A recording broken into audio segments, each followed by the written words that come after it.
Rina, what's up? Yes, just as the cliche goes, they have nothing to lose but everything to gain here in this conference. The Lady Eagles are just executing 100% fun play.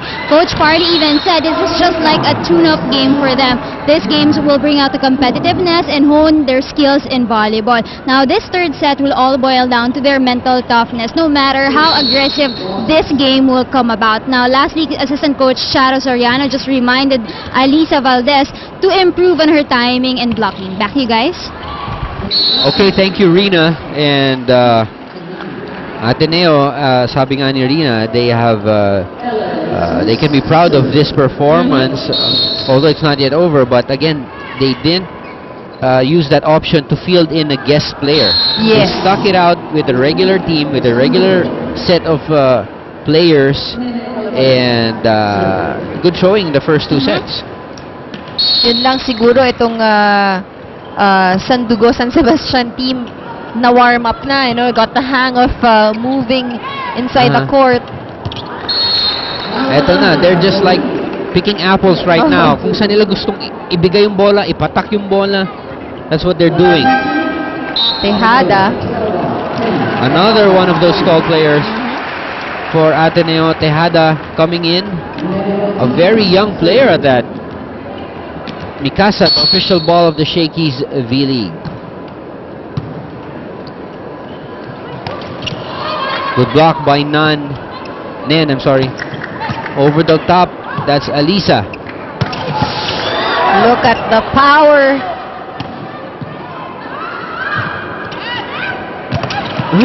Backs it up with that much power. Ang hirap nga namang depensahan nun, ano? Parang ang sakit sa katawan. Na-imagine mo ba kung ikaw yung nagbablock nun? Oo, parang todo eh. Yung patama sa bola, lutong eh. And you can really hear, if you're watching live, ano?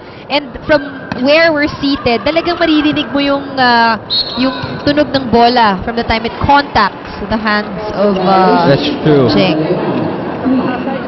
Yung sound nung impact nung... Oo, di ba? Lakas. Lakas.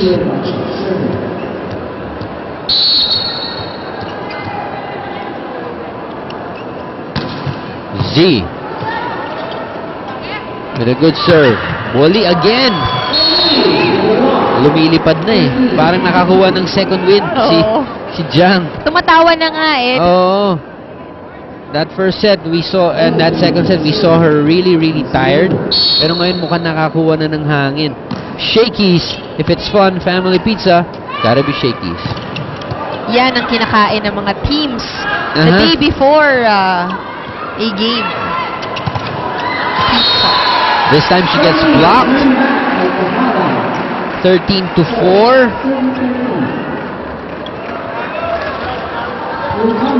Gretchen Ho coming in. And Tejada with the serve. Alisa off speed. Wow, good save there by, is that Crisostomo? Yep, Crisostomo with the save. Ruby De Leon, the veteran. She knew that Gretchen Ho was out of position. Alam niyo pagka ano, alam mo naman. Itatapik mo lang dahil alam malayo siya, tapik mo sa kamay, bagsak yung bola. 10-point spread enjoyed by the Lady Stags of Sandugo San Sebastian. Oh, Nen unprepared for that attack. Nahawakan pa, no? Siguro instinct eh. Yeah, reflex. Reflex.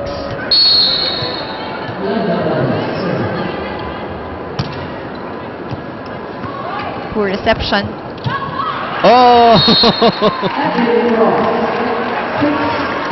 John tried to do a drop, but di umabot sa net eh, no? 14-6.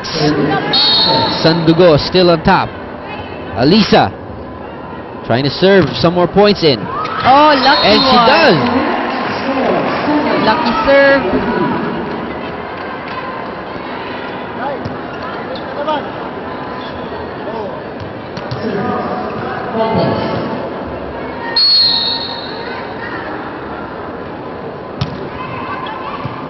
Crisostomo with the reception. Roses. Uy! No defense for Ateneo. That's right. The floor defense of Ateneo is a bit mixed up. Yep. No? Parang hindi maganda yung distance nila from each other. Yung kanilang spread. Now Angelo Binting comes in. 15-17 here in the third. For those of you just joined us, itong Sandugo San Sebastian winning the first 2 sets. Outside from Angela.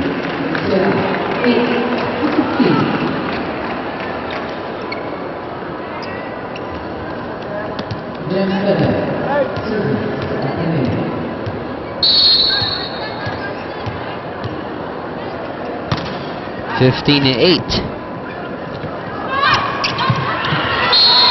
Minting straight into the block of Gervasio.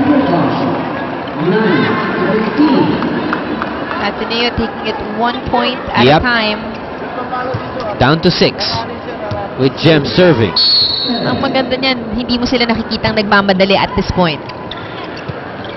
Still composed. Let's see though what Sandugo San Sebastian will do. Gervasio will set it up for Ella the Elevator. Oh, through the block, Gervasio getting another point. The lead is down to 5. There seems to be a momentum shift right now. Could also be a case of Yeah. relaxing here on the end of Sandugo San Ayan Sebastian. ayan na. These errors starting to creep in. Coach Roger, nakikita natin yung facial expression, really. Nagtataka. Ano ba ba? Ano ba to? Ayaw niyo pang tapusin. Now, it's down to 4. He's counting actually, no? The number of points. Another poor reception. Oof. From the back row yun, ah. Oh, but excellent defense there by Jem Ferrer.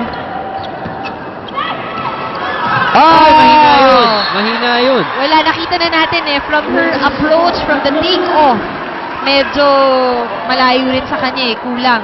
And remember, if you're a backliner, tignan mo yan, so this is the set. Jeng coming from... Oh, too far back. Too far back. So wala, there's no way for the ball. Probably to go a over. step and a half further, maganda sana yung take-off niya. That was off the block. And techniques Oh, no. and errors, it's pouring in.